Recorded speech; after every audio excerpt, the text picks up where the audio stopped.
Most people think they know what the war on drugs is about. They picture crack houses in inner cities, cartel violence along the border, and a government doing its best to protect American communities from dangerous substances. It's a story about law enforcement versus drug dealers, about public health, about keeping children safe. It's the version that has been told by every president since Richard Nixon, repeated in 1,000 press conferences and $100 billion worth of public service announcements. And it is, in almost every respect that matters, a lie. Because here's the problem. The war on drugs was never primarily about drugs. It was never primarily about public health, and it was never designed to be won.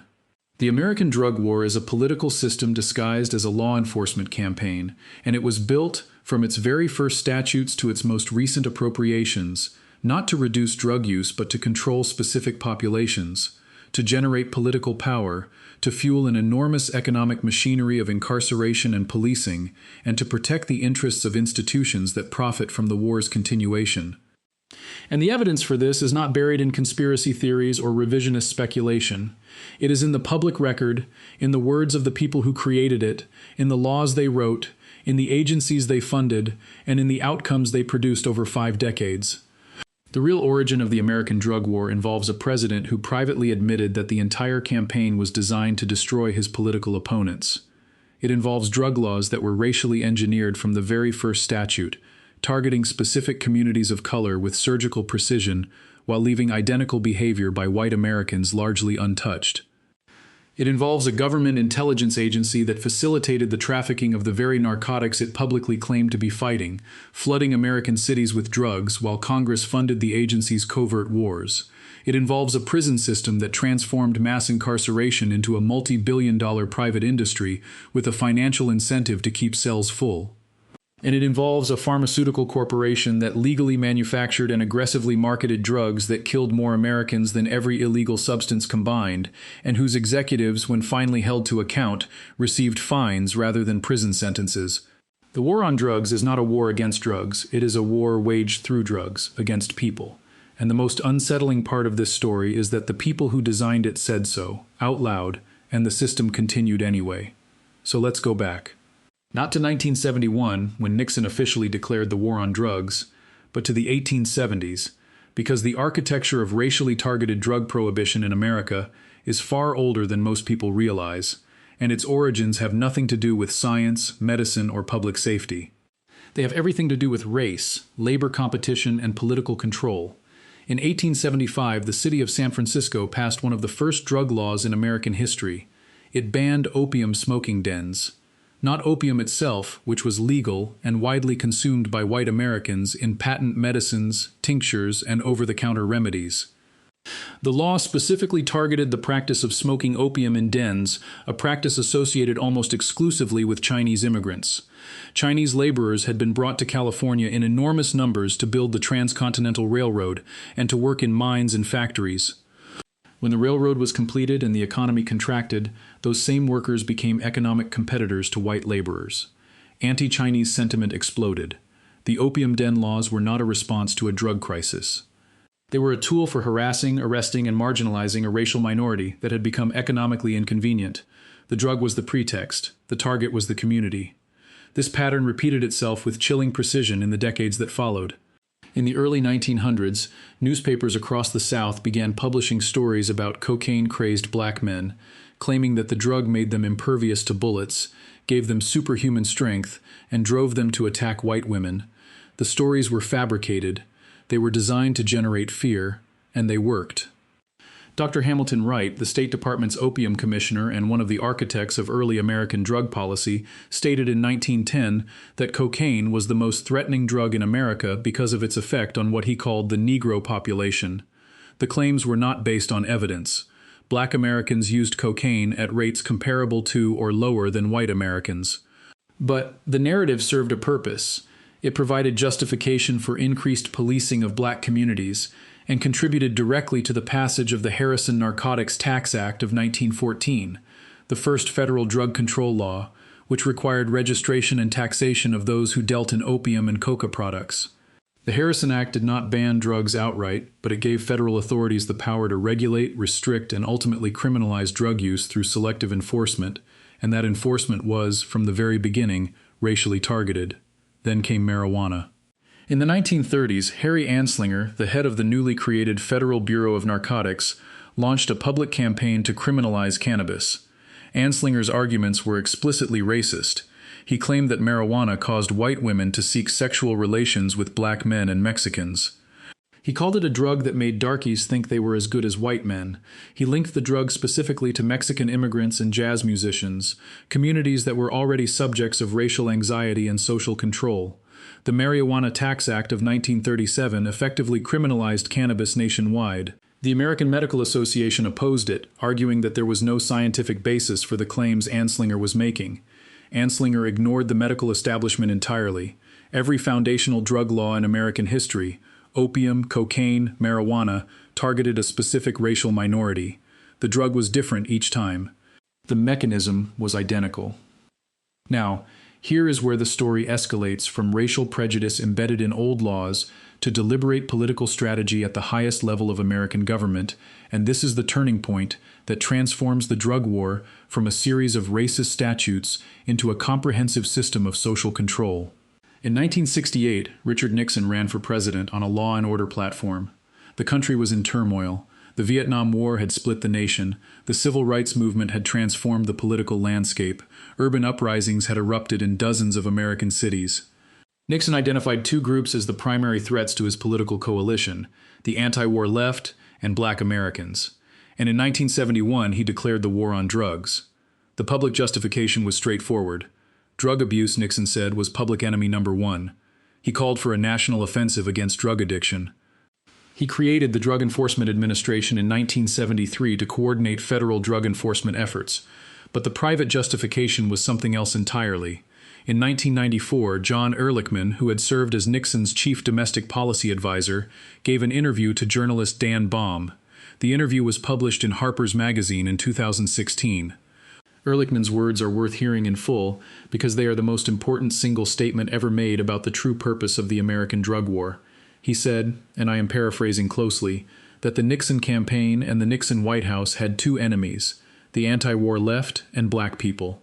They knew they couldn't make it illegal to be against the war or to be black, but by getting the public to associate hippies with marijuana and black people with heroin, and then criminalizing both heavily, they could disrupt those communities. They could arrest their leaders, raid their homes, break up their meetings, and vilify them night after night on the evening news. And he asked whether they knew they were lying about the drugs. His answer was that of course they did. This is not an allegation from an outside critic. This is a confession from the man who designed the policy. The war on drugs was created as a political weapon. The drugs were the delivery mechanism. The targets were communities that opposed the president, and the system worked exactly as intended. And this is where the story takes a turn that most popular histories either treat as conspiracy theory or ignore entirely, but which is supported by congressional investigations, declassified documents, and the CIA's own Inspector General. In the early 1980s, the Reagan administration was engaged in a covert war against the Sandinista government of Nicaragua. Congress, through the Boland Amendment, had prohibited direct American military support for the Contra rebels fighting the Sandinistas. The Reagan administration circumvented this prohibition through a series of secret operations that became known as the Iran-Contra affair.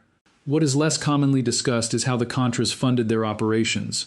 Multiple investigations, including a 1989 Senate Foreign Relations Committee report chaired by Senator John Kerry, found that Contra networks were deeply involved in cocaine trafficking.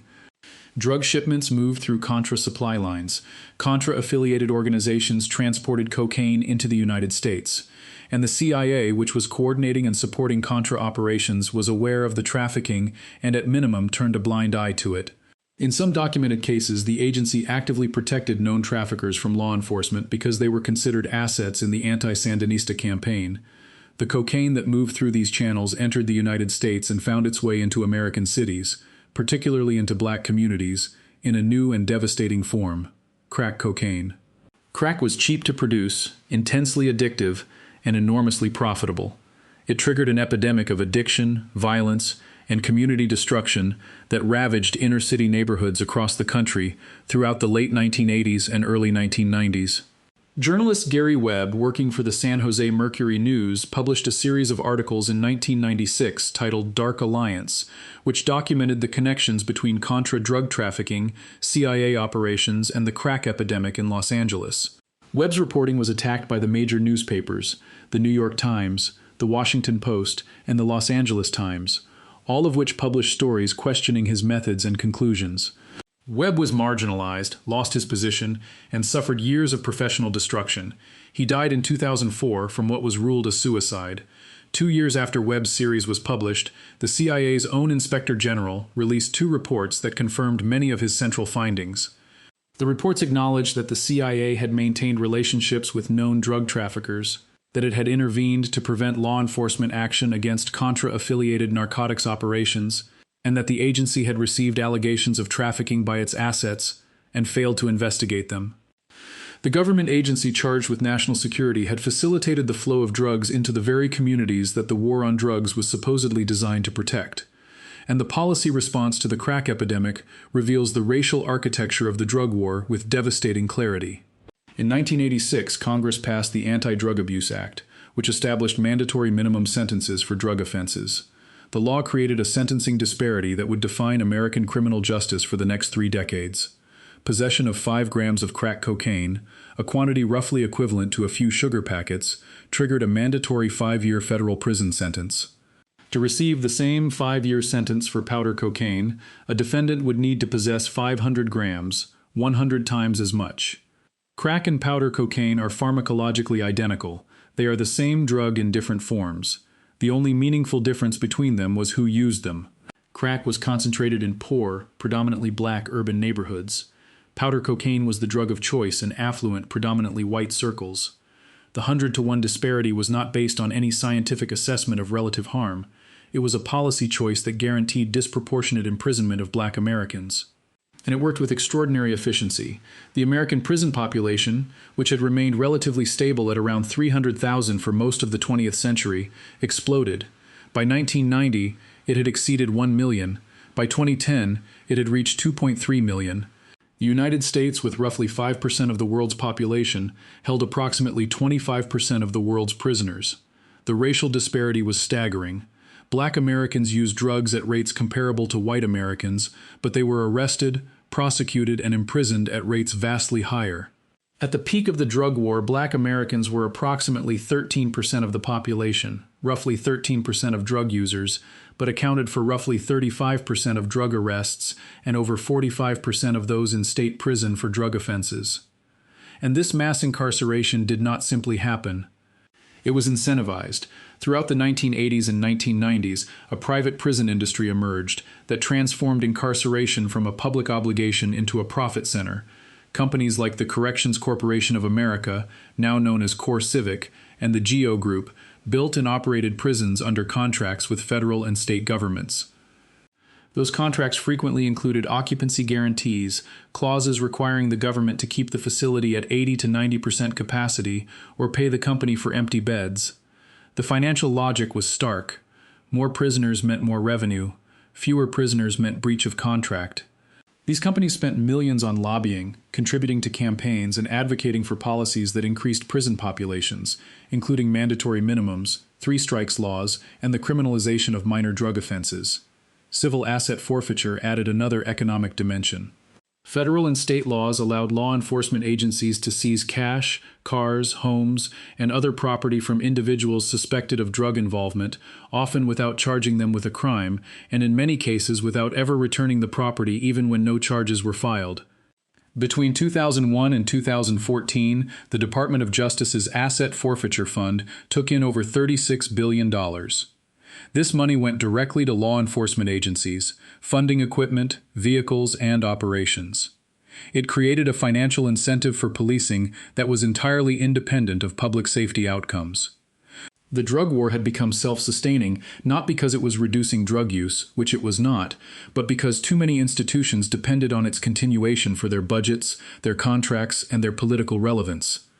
And then there is the dimension of this story that exposes the drug war's deepest hypocrisy, the pharmaceutical industry. While the federal government was spending billions to arrest, prosecute, and imprison Americans for possessing illegal drugs, the pharmaceutical industry was legally manufacturing, marketing, and distributing drugs that would prove far more lethal than anything sold on a street corner. In 1996, Purdue Pharma introduced OxyContin, an extended-release opioid painkiller. The company marketed OxyContin aggressively to doctors, claiming that its time-release formula made it less addictive than other opioids. Internal documents later revealed that Purdue Pharma knew this claim was misleading. The company trained its sales representatives to minimize the risk of addiction and to push doctors to prescribe higher doses for longer periods. The results were catastrophic. OxyContin and the wave of prescription opioids that followed triggered an addiction epidemic of unprecedented scale. When patients could no longer obtain or afford prescription opioids, many turned to heroin and eventually to illicitly manufactured fentanyl. Since 1999, more than 500,000 Americans have died from opioid overdoses. This is a death toll that exceeds the total American casualties in the Second World War. And the institutional response illuminates the double standard at the core of the drug war with blinding clarity. When crack cocaine devastated black communities in the 1980s, the government's response was mandatory minimums, mass incarceration, and the militarization of policing. When prescription opioids devastated predominantly white communities in the 2000s and 2010s, the response was treatment funding, public health campaigns, and sympathy. Purdue Pharma eventually pleaded guilty to federal charges, twice, once in 2007 and again in 2020. The company paid billions in fines and was dissolved in bankruptcy. The Sackler family, which owned Purdue Pharma and extracted over $10 billion from the company during the opioid epidemic, agreed to a settlement that provided them with broad legal immunity. Not a single member of the Sackler family served a day in prison. A black teenager caught with 5 grams of crack cocaine in 1990 received a mandatory 5-year sentence. A billionaire family whose company's product killed hundreds of thousands of Americans received a financial settlement and legal protection. The drug war does not distinguish between safe drugs and dangerous drugs. It distinguishes between people with power and people without it. Now let me bring all of these threads together, because the American drug war is not a policy failure. It is a policy success, measured by the objectives it was actually designed to achieve. You had racially targeted drug laws dating back to the 1870s, each one engineered to criminalize a specific minority community under the pretext of public safety.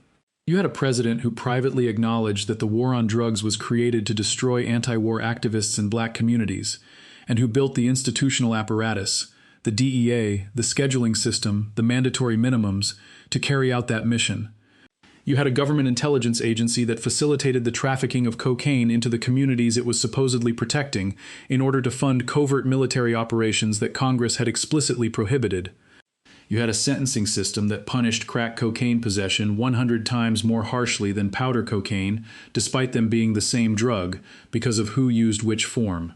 You had a private prison industry that turned mass incarceration into a revenue stream and lobbied for laws that kept the cells full. You had a civil asset forfeiture system that allowed police departments to fund themselves by seizing property from citizens without convictions. And you had a pharmaceutical industry that legally killed more Americans than all illegal drugs combined and faced financial penalties rather than criminal prosecution. Each of these elements alone is an outrage. Together they form a coherent system, a system designed not to reduce drug use but to concentrate state power against communities with the least political and economic leverage, while shielding those with the most. The human cost of this system is staggering, and it is ongoing. Over 40 million arrests for drug offenses have been made since 1971. Millions of Americans carry felony drug convictions that permanently limit their access to employment, housing, education, voting rights, and public benefits. Families have been separated for decades by sentences for nonviolent drug offenses. Communities have been destabilized by the systematic removal of their young men into prisons hundreds of miles away, and the stated objective of the entire enterprise, reducing drug use, has not been achieved. Drug use rates in the United States today are comparable to what they were when Nixon declared the war in 1971. The United States has spent over $1 trillion on drug enforcement since 1971, and the result is the largest prison population in the world, the deepest racial disparities in criminal justice among all developed nations, and a drug supply that is cheaper, purer, and more accessible than at any point in history. Meanwhile, countries that have adopted public health approaches to drug policy have achieved dramatically different outcomes. Portugal decriminalized the personal use of all drugs in 2001. In the 2 decades since, Drug-related deaths in Portugal have fallen among the lowest in Europe.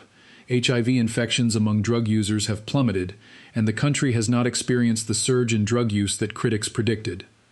What historians get wrong about the American drug war, time and again, is treating it as a well-intentioned effort that produced unintended consequences. That framing requires ignoring the stated intentions of the people who created it, the documented racial targeting embedded in every stage of its operation, the economic incentives that perpetuate it, and the consistent pattern of protecting powerful drug distributors while criminalizing powerless drug users. The war on drugs was not a failure of policy. It was a success of strategy, a strategy designed to criminalize dissent, control minority communities, generate political power, and build an economic ecosystem of enforcement and incarceration that became too large and too profitable to dismantle, and the forces that sustain it are not relics of the Nixon era. They are active, funded, and embedded in the institutional structure of American government and industry today. The conventional story of the drug war tells us that America tried to fight drugs and the problem proved harder than expected. The real story tells us that the drug war was never a war against drugs. It was a war against people, fought through drugs, and the people who designed it said so. The most dangerous lesson of all is this: once a system is built that profits from criminalizing a population, the system will never voluntarily declare victory, because victory means the end of the revenue. They weren't fighting an epidemic, they were managing one. And the difference between a public health crisis and a political weapon came down to one question: who is using the drug, and do they have the power to fight back? If this story changed the way you think about why certain substances are criminal and others are profitable, take a moment and hit that subscribe button. We go deep on the forces that actually move markets, nations, and the global order. The kind of stories that don't make the evening news but quietly shape the world you live in. Drop a comment below. What do you think was the most consequential decision? The racial architecture of early drug laws, the Ehrlichman Confession, or the pharmaceutical double standard? I'd love to hear your take, and if you haven't already, make sure to like this video. It genuinely helps the channel reach more people who care about understanding how power actually works. I'll see you in the next one.